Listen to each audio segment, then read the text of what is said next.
waan nama gaddisiisu hegireefan gabaasanii raawwan kana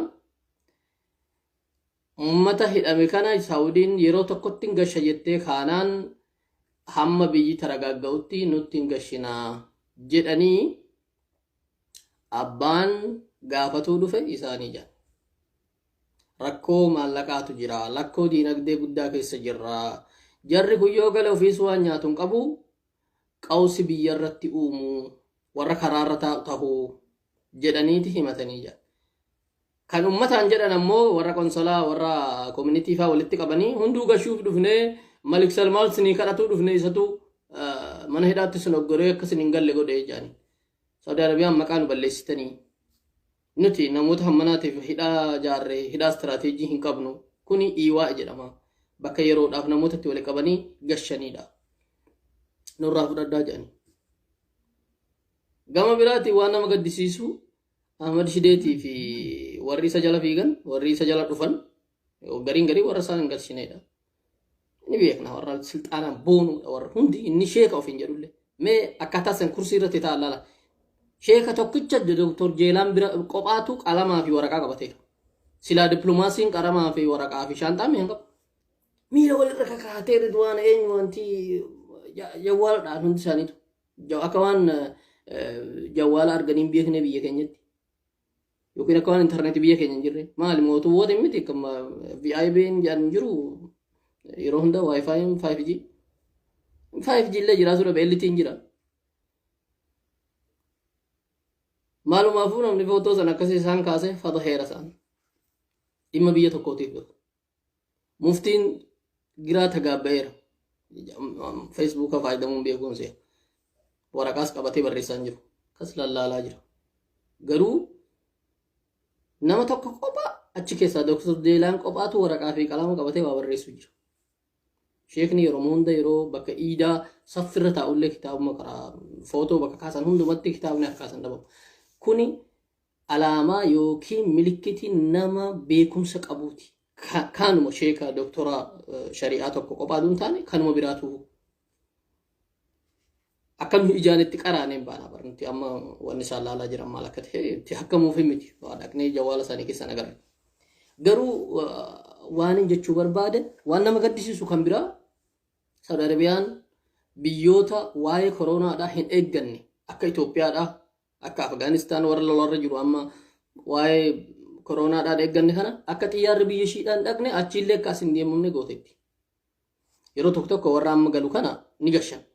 Isaan kana istitnaa'ii jedhaman. Xiyyaarri isaanii as hin deebi'u. Asii deemee akkamameeti xiyyaarri qullaa deebi'a yookiin warra biraatti fidee gara biraa deema malee Saudi Arabiyaan asii nama gaggeessite xiyyaarri sun daarekti as hin deebi'u. Itoophiyaa irraa immoo gara Saudi Arabiyaa deemuun dhorkamaa cufamaadha hin jiru. Akkamitti dhufarree isaan kun sila ministeera mootummaa ergamtoota mootummaati sila karaan isaanii illee jedhamee banamuu qaba miti. Seerri Saudi Arabiyaadhaa tapha akkasiin beeku hin banamne. Waan nama gaddisiisu boolee irraa Keeniyaa Naayiroobii deemaniiti Naayiroobii irraa Riyaad dhufan. Yeroo dhufan bin Salmaan argatuu hin dandeenye, Salmaan Malika argatuu hin dandeenye, eenyu argatan? Wakiila ministeera alaa miti, wakiila isaa. Mazra'aatti dammaan deemanii jedhan baasaan. Ahmad Shidee qophaa isaadhaan ministeera maallaqaa argateera. Ministeera maallaqaatiin waa'ee maallaqaa dubbatu mungkin argateera. Achi dhimma waan qabaniif Saudiin achi sharikaa adda addaa waan qabaniif waliin dubbateera. Ministeera maallaqaati. Waa'ee maallaqaa rakkina qabnaadha. Kadhaan hojii kiyyaa jedheera namtichi. Kadhaan gosummaanis namatti ni dhufti, aadaanis namatti ni dhufti ni beektani. Yoo gosummaas ta'e hanga saga hurraa qabaa biyya Ahmad. Kadhaa. Yoo aadaas ta'e aadaa kiyya kadhaan naa mijataa jedheera. Kadhaa inni Dubaay deemeera. Maallaqa kadhatuudha waan biraa miti. Waan akka shira xaxuu fi maallaqa kadhatuudha ammallee. Okay, warri hidhamaan kun ni galu isa jedhuuf maaliif ni galtu yeroo kanaarraa qabdanii ni galtu jechuu maaliif dadhaban? Namni keenya gara laafaadha gammadanii hundumaan nu galu miti gaafiin achitti itti ka'ee jedhan konsulaatti bakka dhimma alaa sanitti yookiin bakka imbaasiitti hundumatu galan miti hunduma gashitu akka duraa san kuma hanganaa gashine jettanii dhaaddanii hunduma sinii gala jedhanii jedhan nama keenya. Garuu warra mootummaa Saudi Arabiyaa biratti wanni jedhameen suutaan hidatiin nu haa galaniiti. Yeroo tokko kun gashamuun hin danda'amu. yeroo kuni hundi gale kuni hunduu karaarra taa'a ni beekan akka hundi isaa mana qabu akka mana galu garuu beeka akkas godhan warri asii galu kuni akka warri Itoophiyaa keessa jiruuti miti chaarjii hanga funyaanii guuttatee asii galaa rakkatee waan mootummaan kun isa godhe waan beekuuf kanaafuu warra asii galu kanan fedhan mootummaa ummata gammachiiseen bushaaduun taane ummata dhiiteetiin dhiibee bushaa waan ta'eefuu silaa ummata gammachiisuu barbaade har'a warra Saudi Arabiyaa kana gashuu ture kan isarraa eegamu.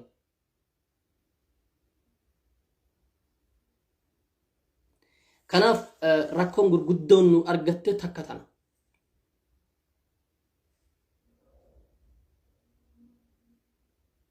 Waan hedduu nama gaddisiisu amma galaniira Ahmad Shideefaan galaniira.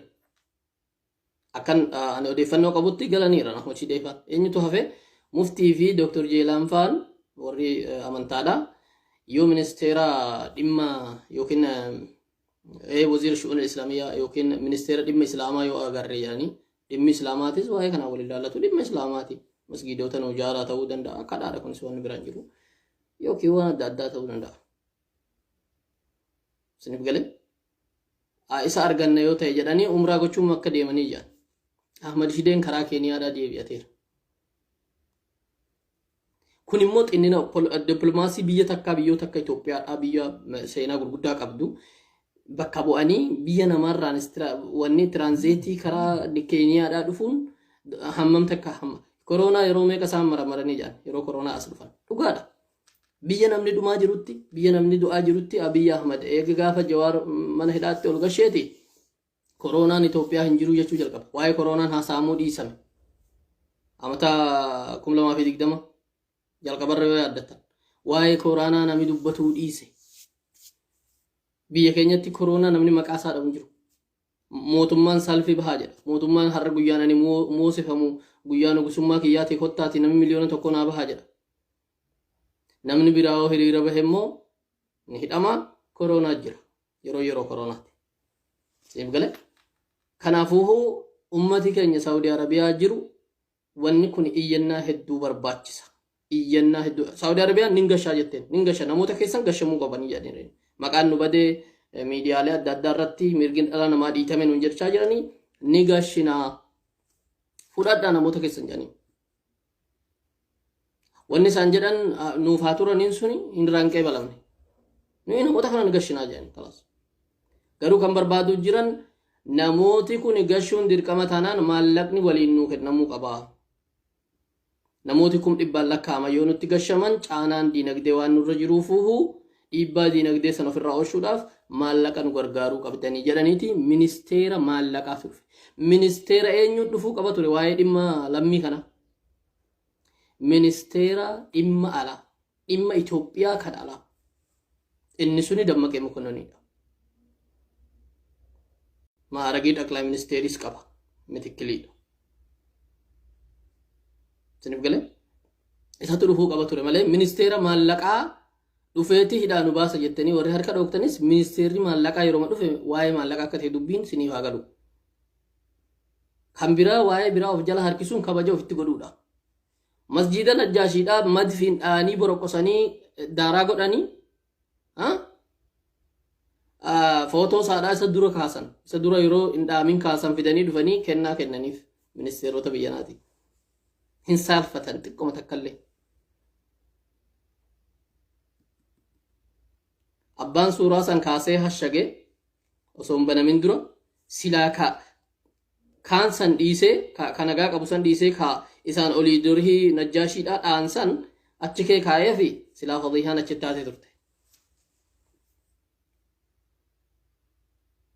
Kanaafuu akka kanaa rabbiin yoo dhiibbaa miidiyaan adda addaa addunyaarraa godhuu jiruun Saudiin dirqiin itti gashiti. Gashuu ni dandeessi. Dhiibbaatti godhuu dandeessi.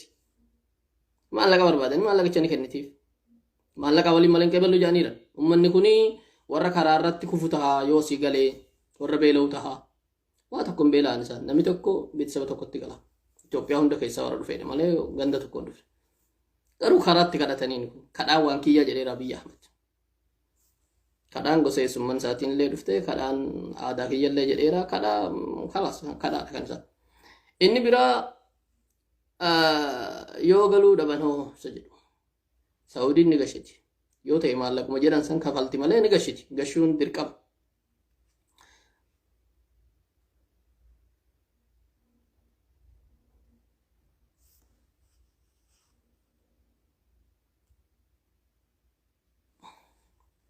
kanaafuu tokko kana kan biraan biyya keessatti yoo nageenyi biyya Itoophiyaatti ni argama akka isaan jedhan kana hanga nagaya argannu asuma nu haa turanii jaanii bar nagaya argatu kana irra nagayni argama hoo Itoophiyaatti akkami saboonni xixiqqaan akka naannootti sabni naannoon Amaaraa sabootuma xixiqqaadhaan waliin guutamaniiti naannoo Amaaraa jedhaman saboonni akka godina Walloo Kamisee yookiin hoo akka warra Qimaantii Agaw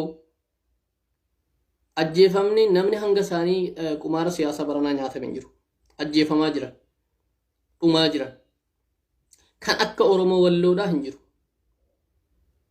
Docha Balee irratti yookiin DW irratti kaleessa maal jedhee bulchaan Kamiseedha yookiin godina Oromoo Walloo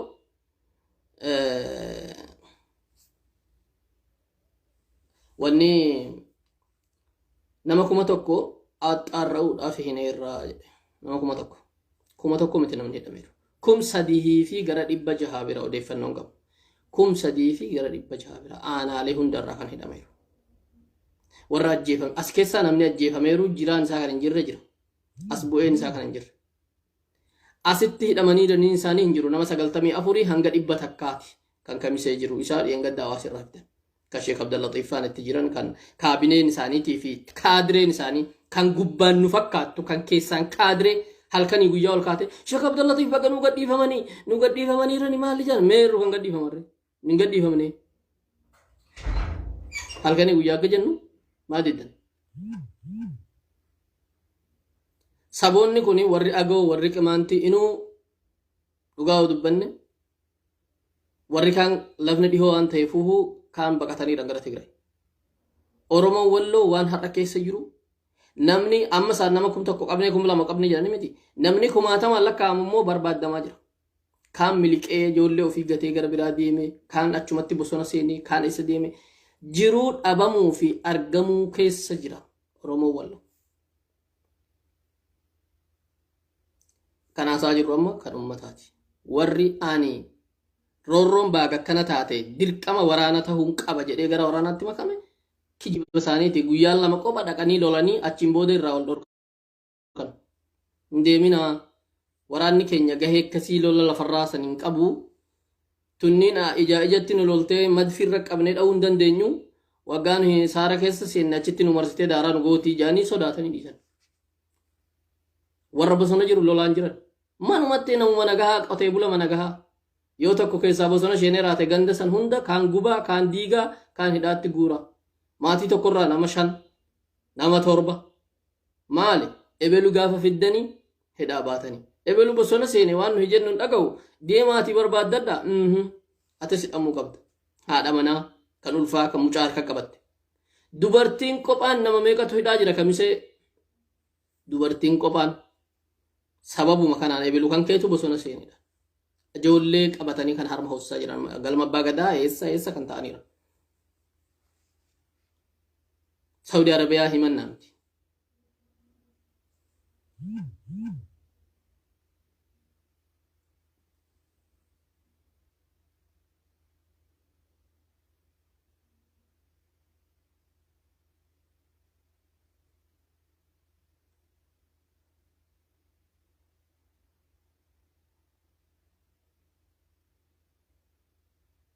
kanaaf wanni walloo irratti jiraatamu waan akkasiiti wanni ittiin jiraatamu jiru akkasan ummata fixuun daguuggaan itti fufeera garuu wanni kun ni injifachiisa abadan murannoo namoota mana ofii gadhiisanii ilmaan ofii gadhiisanii bosonatti seenanii yeroo dhagahu nu gabroomsuu fi akka ammaan duraa san nu godhuun hedduu hanga samiin fagaatu kana fagaatu. Sami deemtee urjii guurratu yoo sitti dhiyaate akkas dhiyaata. Tiniif galee. Fakkeenyaaf fataraa tokko dura ni balleessina jedhanii laga tokko laga beekamaa Walloo keessatti seenan. Ganamatti seenanii askaroota biyyi kaleessa huccuu makkalaaqayaatti kaa'ame faannoo waa tokko hin beekne kanatti gashanii ati buusanii keessa deemanii deeman ajoolleen kanuma ajajoonni hin lolinaa jalaa miliqaatuma dhiisaa warra tana nuun jedhanii turanii bakka nuyi teenyu baaga dhufanii loluu qabna jenneetuma gamaa gamanaa marsinee gaafa isaan laga keessa gad darban warri kaan jiru kan gadi jiru olitti garagallee daaraa shigoone jira. Achitti meeshaa ammaan dura qabaataan turre warra hiikkatan. Dhageeffadha.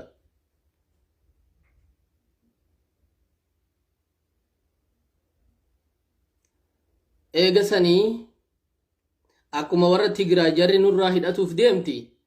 Makkalaaqayaa gaditti hin buusinaa. Milishaan ganda keessaa kan lafa beekuu fi kan firaan wal beekan dhaqee haaluluu. Du'us isaanumarraa du'ee nurraa qannasan. Jiraatus akkas jaaniiti milishaa gandaarra dhiisan. Buchulloota ilmaan abbaa keenyaa ajjeefna jettu. Siniif galee? Diqaalaan birritiin bootiif jecha ilmaan abbaa ishee ajjeeftu. Kaleessa hanguma xiqqoo gaafa bilchiginnaan hundi shiidhaa laandi kiruuzariin dhiiftee baqatte abba gaarii fi miila sheekotaa jala kufuu turte waan san wallaaltee har'a abbaa ilmaan uummata irratti duulaa jirti Walloo irratti.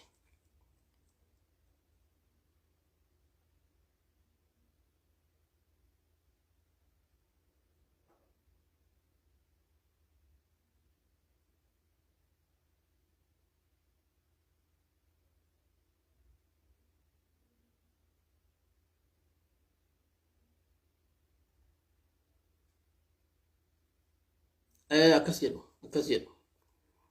Wanjalanyaadha. Abaluu ajjeeseetti bosona isheen jettee maanaan himna reeti. Gamtaa kitaaba miimuu isin qaraasin irratti qaraatu. Eenyuun abbaa ajjeesee haadha ajjeesee isheenee eenyu ajjeeseeti isheen. Eenyu ajjeesee isheen. Nuti ni beekna warra Wallooti ni beekna. Jaalattanis jibbitanis waan tokko isin hima. Warri yeroo waa'ee bosona uummata isheenee dubbanne wac jettan nurraa dhiisa nurraa dhoksaa suuraa isaanii dhoksaa warri jettan diraamaa Abiyyi Ahmad itti hojjetan agartanii shanee gaafa isaan loltu adda bilisummaa Oromoodhaa gaafa isaan lolu dishqaa fi bireeniin lolu gaafa kaan ministirii fi dimoftor maali abboo dimoftor miti ministirii fi chiichi Kongo siikii qawwoota akkasii fuudhanii footoo kaasanii kana shanee irraa hiiknee jedha. Dhageeffadha. Shanee qawwee san qabatu takkaan agarre nuti. Hin jiru badaniiranii dhabamaniiranii xalayaan barana isaatiif barreeffame maal jedha. Shaneen jira hinuman jedhinaa. Irra guddeessi uummata ittiin miidhama. Shaneen jiran jedhinaa warri nuun jedhu sun har'a ergaa Abiyyi sanii. Shaneen hin jiru badeera akka jedhamu barbaadeen. Isaanuma sin hin jiru badeera jettan kanatu daaraa sin godhee irra guddeessa qumaar bakkitti nyaatamte garuu abaawwan Walloo gaafa kamiseetti waraana 3,000 hanga 5,000 ga'u meeshaa guutuu wajjin marsanii sheekoleen dhageeffadha. Sheekoleen har'a walirra duultee sheekolee shii uummata shii fakkaattu hidhaatti guursifte tuni masgiida gadi bahanii makirafooniidhaan yoo islaama taatan yoo dhala biyya kanaa taatan waraana kana magaalaa kamiseetti hin lolinaa. Waraana kana magaalaa kana keessatti hin lolinaa. Nutu mala godhaa jedhanii meeshaa guutuu hamma madfii isaan qaban akka hin hiikkanne dhorkanii uummata keenya ni kabajna jedhanii kabajanii guyyaan 2 marsanii ta'anii Tigreen gaafa dhufte waraana sanis takka isaan dhiifne ni fe'atte meeshaa sanis irraa hiikkattee fe'atte magaalaa handhuura kamiseedha akkanatti marsanii guyyaa 3 ta'an karaa to'atanii aanaa dawaa caffaa hundi to'atamee akkanatti ta'an agartanii.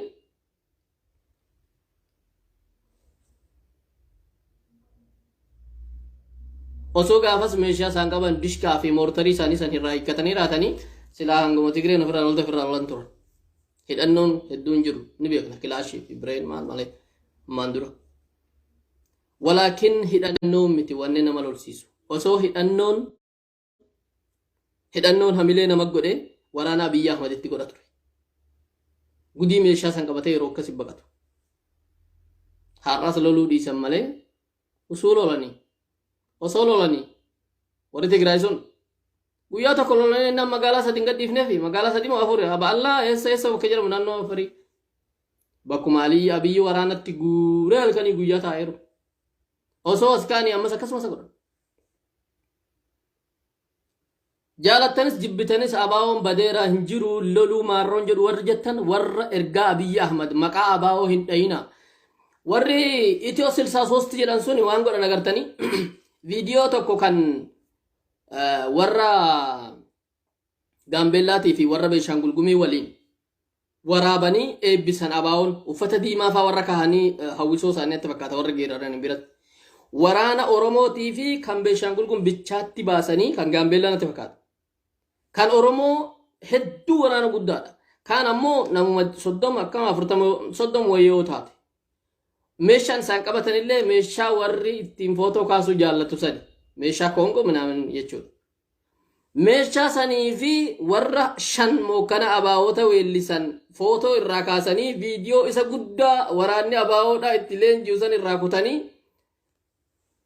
akkanatti leenjifamaa jira maaliif minishaan dhaqee isaan hin dhorkine jedhanii footoo kaasan. Injiru waraana gurguddaa san akka arguun hin barbaadan waraana gurguddaa abaawoon akkasitti eebbisu kan giddu galeessaa kamaalee dhorkamaniira nammaan dura waasanii dubbatanii. Har'allee warra waa'ee shanee footoo kana maaliif kaaftan isaan nu gaafatanii. Ni beekatan silaa ilmaan keessa ni bosona jiranii. Isaan maaliif ni Ahmad Ibrahim footoo san maaliif laxxafee jettanii gaafadha. Warri kana jettan. Takka akkasan akkana jettan beekna dur Facebook irratti laayikii fi sheeriif barbaanne akka namni bilisiginnaan wajjattu waan beeknuufu ergamtoonni isaaniis waa wacu hin goone turre. Garuu kuni akka isaaniif faayidu beekna taakka. Lama isaan otoo dhoksuu fedhanii maaliif footoo nutti ergu? Maaliif nutti ergu Facebook irra akka baafnu beekanii?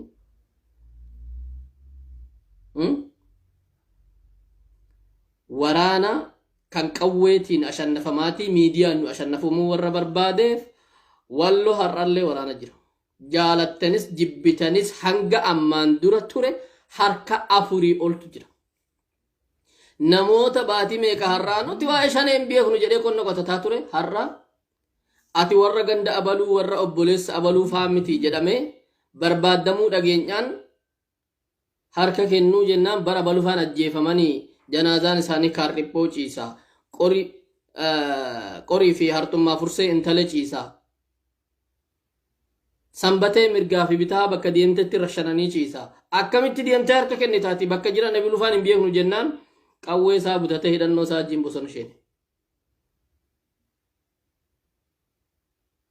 Tokko lammaffaa gaafa warri dawwee lolame irra guddeessa waan nama ajjeesaa jiraniin gaafa warri dawwee lolame gaafa warri baatee lolame gaafa karaa karra qorii eessa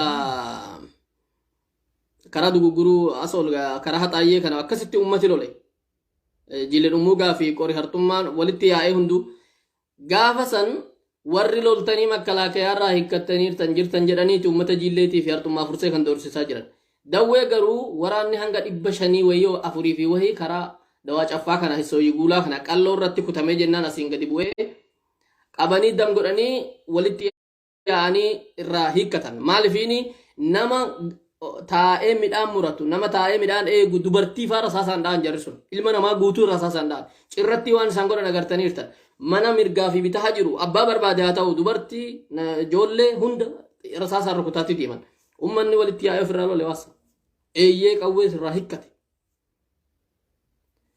Sababa saniin qawwee loltee beektaa gaafa san duula deemteettaa buchulloonni achuma teessee abalus deemeera dirmateera abalus deemeettee namoota aanaa tokko aanaa lama tahan hunda wanajjalanii nama tokkoon dhiisan. Eessa tafee?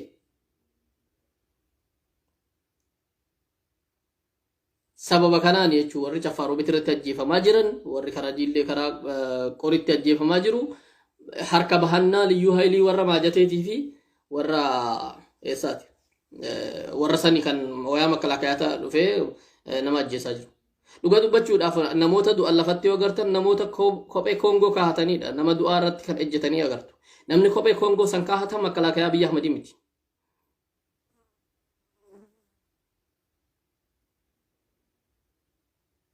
Inumaan jira haaluma jiruutiif hin bade. Haaluma jiruutiif hin bade malee inumaan jira. Hin bannu. Qoree kokkee keessaa walitti taana malee hin bannu abadan.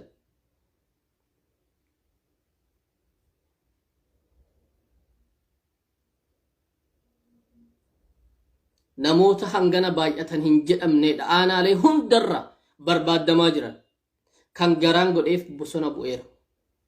Kufeen kuffisa malee ani harka duubatti hidhamee Amaarri Maajateen an ajjeesu jedhe. Kan garaan isa godheef fakkeessanii warra jilba namaa dhungatuu barte. Wanti namumti jilba namaa dhungattu namaaf hin taatu. Warra rakabootii abba gaarii jedhee waan isaan jedhan dhagahe attaalalanii abaabbalanii fuudhanii harka jaraa gashan. Maal goota rakabooti jinni bilisiginnaadha bar. Maal jechuun ka'anii hin ajjeefnu bakka shafaa keessan qeeballeerraa hin ajjeefnu numa hiina maleedha. Irra guddeessi uleedhaan du'aa jiran. Waan achi jedhame quban qabu. Ni buchulloota takkana jedhee kana fuudhee waan inni achitti fidee shaneeno hayya hidha harka duduubatti.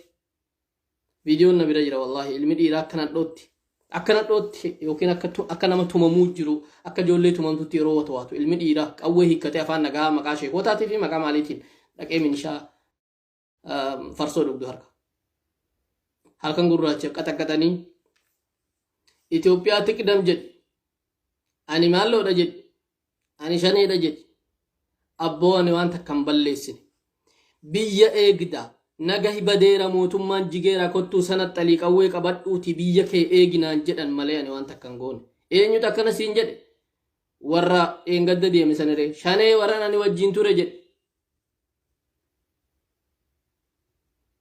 maa baqattereeti wajjin turuun baaga ummanni maaliif wajjin tureetti ati maa baqatte gaafsan maa amma deebitee ummata dararta akkana jedhanii ummata qaxaqqatan inti shanee akkas goona jedhaniiti ijoolleetti ergan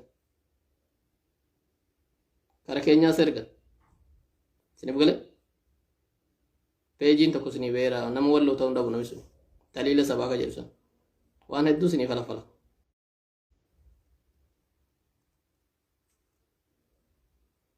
sinif gale viidiyoo hedduutti erganiira suuraa hedduutti erganiira buchulloota afaan keenya haasaanii dhabeekaa maqama keenya qaba akkana nama goonan warra Yamanitti nama feestaalii harkisee deemu miskiina feestaalii gurra keessa gubaa ture fa'a har'a goota jeneraalaa bilchiginnaadhaa ta'ee ilmaa walloo akkas godha. Faltiin nama darara akkanaa baqatee bosona sheene bosona jaarraa kan burkannaa kan callaqaa kan eessaa lageenyaan biyya keenyaa sheene wanjaleenyaa maalloo ajjeeftee bilchiginnaa si'a ta'e boo kan dubartii namarra rarra'u bilchiginnaa miti bar kun nama aqwaamii qabu goonni waan namaan tuqu dhaggeeffadhu ilmaan qaban nama qaban alarraa eessarraa takkaa rakkatanii beekan abadan dhoksaa miti moo kun namoonni beeka qeerroon akka kan biyya kanaas kan biyya kaaniis akka isaan gargaartu abbootiin qabeenyaa akkanatti gargaaru.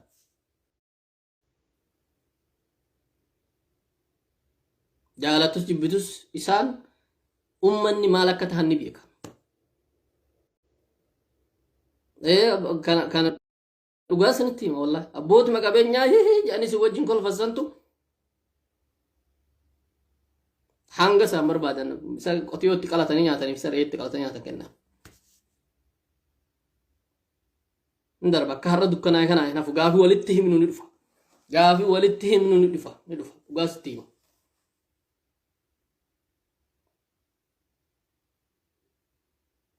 Ati sodaachisuudhaaf hulaa suuqa isaatii fi hulaa hoteela isaa dhaabbattee yeroo jettu si'itti waasif facaasee kan tola kennuuf garuu ni qaba kan tola kennuuf tola jaalalaan gatii qotiyootii fi gatii re'eetti qalatanii horiitti qalatanii nyaatu kan kennuuf.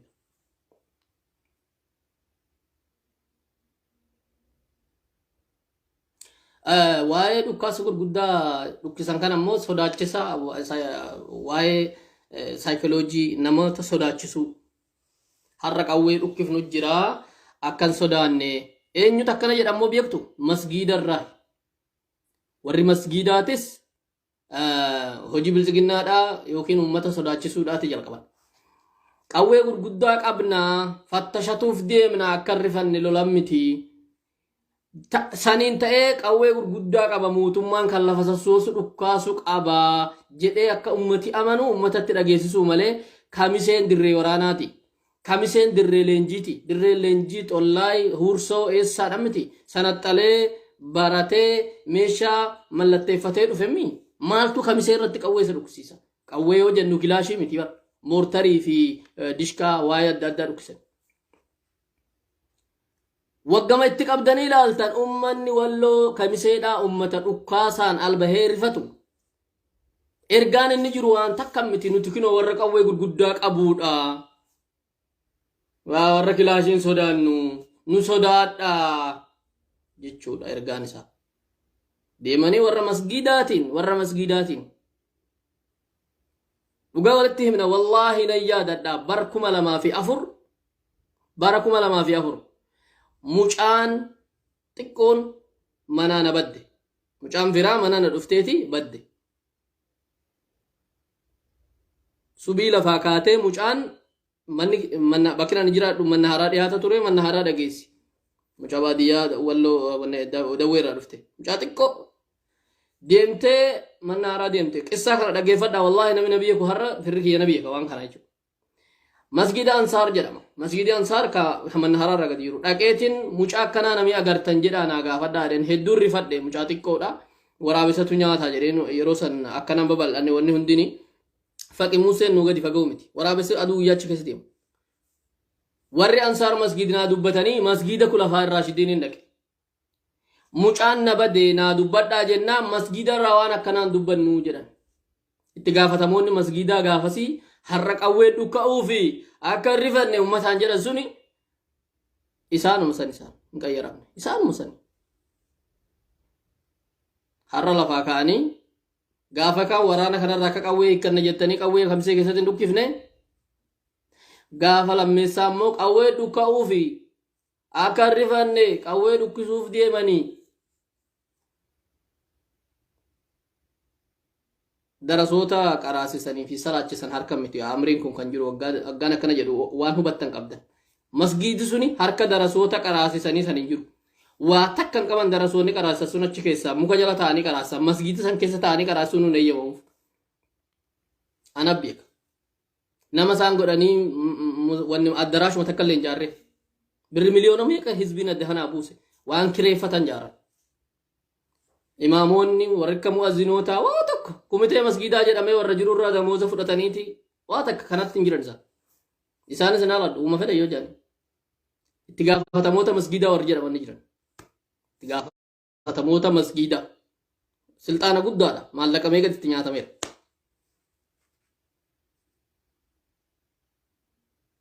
Wallaahi dhugaa isin jedha. Hin eeyyamamuu naan jedha barru hinamaati yaaboo bineensi nyaatee fi namni yoo argaanii kamisee har'a deemee barbaaduu hin danda'u naa dubbadhaa jee isa meeshaan kiyya na badee sanitti fudhatan namni tokko masgiida keessatti waa'ee isa badee yoo kan gaafatu agartan rabbi isin argachiisin yookiin akkam jedhaan ijaan akkasitti na fudhatan nama garuu ruhii namaati na badee jeeni dhumarratti anis dogongoran deeme karaa masgiidaa warri muslimaa kun garuu masgiidaa fiignaa himalee Polis xaabiyaatti argadde. Polis xaabiyaatti illee kan tumamu ka'e hedduu roqmeen jira. Agarree irraa bakka akkasii jirti jedhan. Eessa jirti naa himaa jennaan hojii qabne irraa taa'ii naan jedha warri poolisii.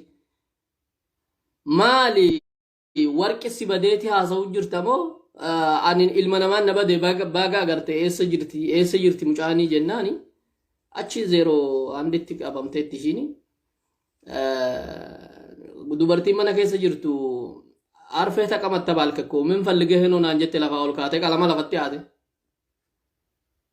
Aha, ida akkanis jira jeen. Rabbi natti toshee tokko ka afaan walloon haasofne tokko afaan Oromoo haasaa kottu naan jedhe. Raadiyoodhaan dubbatee achi zeeroo aandii jirti mucaanii nama tokko bira jirti naan jedhe achi dhaqe fuudhe. Taatee waan kana kan hin kaaseef masgiidaan naa dubbadhaa jennaan masgiidii waan akkanaan dubbatu naan jedhan mikroofooniidhaan. Masgiidii tokko naa dubbatanii kan biraa dubbatuu didan. Dhagahaniira mikroofooniin dubbate kan kaan akka dubbate. Dhageessanii amma kaleessa warra masgiidaatu gadi bahee qawwee gurguddaatu dhukka'uuf deemaa mootummaatu dhukkisuuf deemaa akka rifanne jedhanii akka lolan seene jedhanii rifannee miti rifachiisuun ima barbaadameeti warri qawwee qabu qawwee butatee gara lolaatti akka sheenne mokkoratuuf jedhaniiti ummata sodaachisan. Wani na ajaa'ibe ummata kana ammallee hubannisan. Ummata kun ummata gaa qawween dhukka'e roqmee gara lolaa fiiguudha malee ummata qawwee dhukkaasa sodaatu miti. Barreera. Baree hundinuu xiqqaan guddaan dubartiin bareera. Dubartiin keenya qawwee dha'uu dandeessi. Waan sin ajaa'ibu. Salxanaa takka malee abbamaa fi obboleessa irraa barteetti. Kanaafuu hunduu har'a walirratti dalaguu fi waliif dalaguu bilchiginnaa waan ishiin deemtu maallaqaa waan ta'eefuuf asii fi achiin hundaa bitanii deemaa jira. Inni irra deebi'ee isinii himu namni nan lola ofirraa jedhe nama lama taheetu bosona yoo sheene karaa sirrii isatu qabate. Karaa sirrii isatu qabate. Jaalattanis jibbitanis warri rakkataa jiru warra ani nama nagaati jedhee harkatti kenneedha kan qaxaqatamaa jiru. Dirqiin ani shanee jedhi amanii aggaa amanii raate immoo achiin booda eenyu jeefteetta nama meeqa jeefteetta qawwee meeqa hiikteetta fidii inni silaa amane ga jedhee murtiin natti murtaa'eetiin mana taa'a jedheeti mana hidhaa taa'a jedheeti miti qawwee meeqa hiikte waraana meeqa jeefte achi booda gara ajjeesutti deema. Kanaaf warra bosona jiru nagaatti hidhannoo isaatii wajjin jira jennee isinii laxxafne. Wallaahi ergaa isaaniiti kun namni hin dararaminii kottaa nu bira jira. Kottaa nu biraatti gara bosonaatti seenaa abboonni keenya akkanumatti horima biratti godaaneetuma baqatee lolee ofirraa kufee kuffisee seenaa achirruufaa hundinuu bakka itti dhalatte seenaa abboota irraa qaba. Hartummaa furseen akkasuma warri baatee kuni waan hin dabarsin hin qabu. Yaadadhaame. Kanaafuu inni roorroon aggaa hammaatte ofirraa ilmi dhiiraa ofirraa lolumatti sheena. Abbaa barbaade tucheen waggaa lafatti irra jette waggaa si jalaa baqatuu dadhabde maal gooti? Ol garagaltees ciniinti. Karaa sirrii jira warri bosona seenu. Qotee buloota siyaasa hin beekne waa takka hin beekne hundatu ani deemee hin tumamu akka maltiin garaarra jettee nan tumtu nan ajjeeftu jedhee deeme. Bosona seene. Rabbi sinaa qanna'uu jechuun alatti sababa isaanii akkas taane sababa eenyu akkas taane warra akkas jedhu baan nu balleesse. Xalahaa Jaafar gaafa lolu dhaggeeffadhaa seenaa Xalahaa Jaafar gaafa inni lolatti sheene warri dura dhaabbate illaan isaanii yookiihuu warri Haayile Sillaasee fi wanni eenyu uummanni Minilik Yohaannis faan dura dhaabbatanii waan kana akka godhan illaa warra Xalahaa Jaafarii wajjin loluu didanii sababni isaanii inni tokko sababa keetiin nu fixanii ati lolinii jedhanii warri akkas jedhasu seenaan isaanii jiru har'a. Warri maqaa islaamaa soo qabanii maqaa wallooduu qabanii silxaanaa jecha Atsee wajjin Xalahaa Jaafar lola sun nama takka maqaa isaanii hin beeknu har'a. Yoo barbaanne akkam ture jennee dubbanne malee Xalahaa Jaafar yoo jette har'a garuu Itoophiyaa hunda keessa miti Afrikaa hanga Somaalee namaaf beeka Xalahaa Jaafar. Xalahaa Jaafar garuu shiftaa ummata ficcisiise sababa isaatiin Atseen ummata fixe jedhee gaafsan maltiin bookkisu turetti. Goota Islaamaati. Raafatina kun immoo seenaa walloo keessaa isa tokko. Akkanuma jedhame unii ture. Amma zarraffaan gaafa ajjeefamanis warri kaan dhaabbatee laaluu fi sababa keetiin ummati dhuma jedhee dhaabbatuu dhabee raatee wajjin lolee raate silaa gaafa sanis gudiin sun hin dhufu. Kanaafuu har'as borus wanni waliin jennu gaa tokko ofirraa hin lola jedhee si hiigaraa si godhuu dhabe isan aalatiin. Atis filannoo biraa qabda tokko baqatuu qabda biyyumaa bahu. Mootummaan kan keemmoo mootummaa dhugaa yoo ta'e dhaqxee harkatti kennattee dhiifama gaafattee jiraatu dandeessan jiraadhurree maal rakkoo qaba ni beekta akkaati eenyummaaf ajjeefamtu eenyummaaf akka ajjeefamtu atis ni beekta basa boruu ofirraa lolaatee akkamitti mana ta'a jetteeti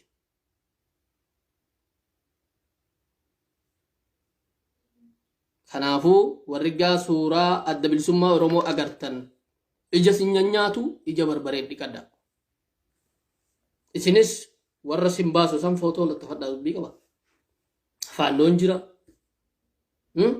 warri boombii warra inuunni keessan gaarii miti maha warra boombiin 28 hin dhoogne faa qabdani warra boombiin 28 irratti darbatame waa takka dhaabbatee kolfaa araqi dhuga warra akkasii faa qabdu mi faannoo dhaqaatii viidiyoo isaanii irra tokko siniin gadhiisa ammatti qoo turee tokko siniin gadhiisa ergaan kiyya hangas ture ilma walloodhaa inni falmatu ka'ee falmatuu qaba warra falmatu wajjin dhaabbadha falmatuun ala mala takkalleen qabdan politikaadhaan namni sinii dhaabbatu hin jiru miidiyaan namni sinii dhaabbatu hin jiru kanaafuu gaafaati irreedhaan jabaatte akkuma warra Tigraay gaafaati baruma baraan qofamuudhaan jabaatte jaalatee hundinuu maqaa kan kee ol kaasee naasu isa du'e rabbi haa rahmatu sababni barana nama meeqa dhabne sababni immoo sababa siyaasaa dogongora lolaatii fi siyaasa xaxamaadhaatiin wanni barana ta'a abaawwan bosona keessa lolatuu gizama lolaa jiru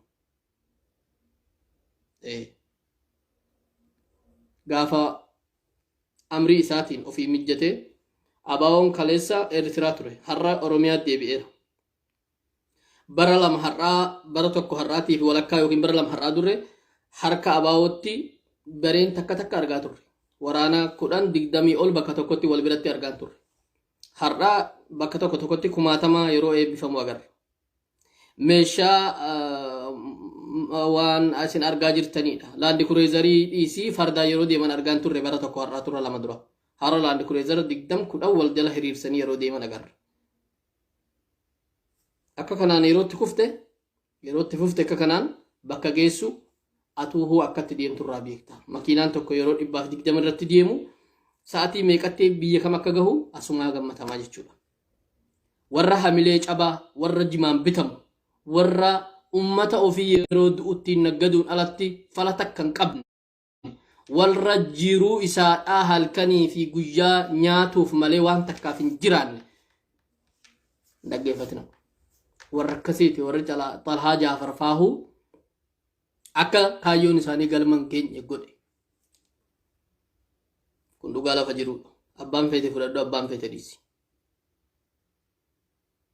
ummata keenya rabbi hidhaa baasu kan hidhameeru rabbi hinaa baasu rabbiin ni dandaha rabbiin doolaa gurguddoo akka addunyaa tanaatti sharqii garbi Andolees bara 800 bushanii har'a Ispaaniyaa Speen taate Portugaa afaan yaaddattu sunuunu jike bilchiginnaa kaleessa walis suphamte sobarra walis suphamte dhiisi rabbiin bichaa osoo ummanni keenya dhiigni hedduun hin dhangala'in bilchiginnaa cabsee lafarraa nurraa balleessee nama biyya kanaaf yaadu nama sablammiin biyya kanaa tokkotti akka buluu fi Itoophiyaan ishiin nu keessa jiraatuu barbaannu eenyummaan isaa kabajamee fi akka eenyummaa isaatiin jiraatu kan tokko irratti fe'aa hin feene hanga uumamtutti nutis gadi hin teenye sun immoo rabbiin guyyaan isaa haa dhiheessu rabbiin bilchiginnama wahuma jedhamuu fi namtichuma mataa isaanii kana lafarraa rabbi haa balleessu dhiigni ummata kan walloo bichaan kan wallaggaa fi harargee fi baalee ittiin dabalu kan walloo qophaan silaa cubbuun isaadhaa abiyyi eessa geessisaa rabbiin garuu akka keenyaa miti hin ariifatu wallaahi hin ariifatu inuma geenya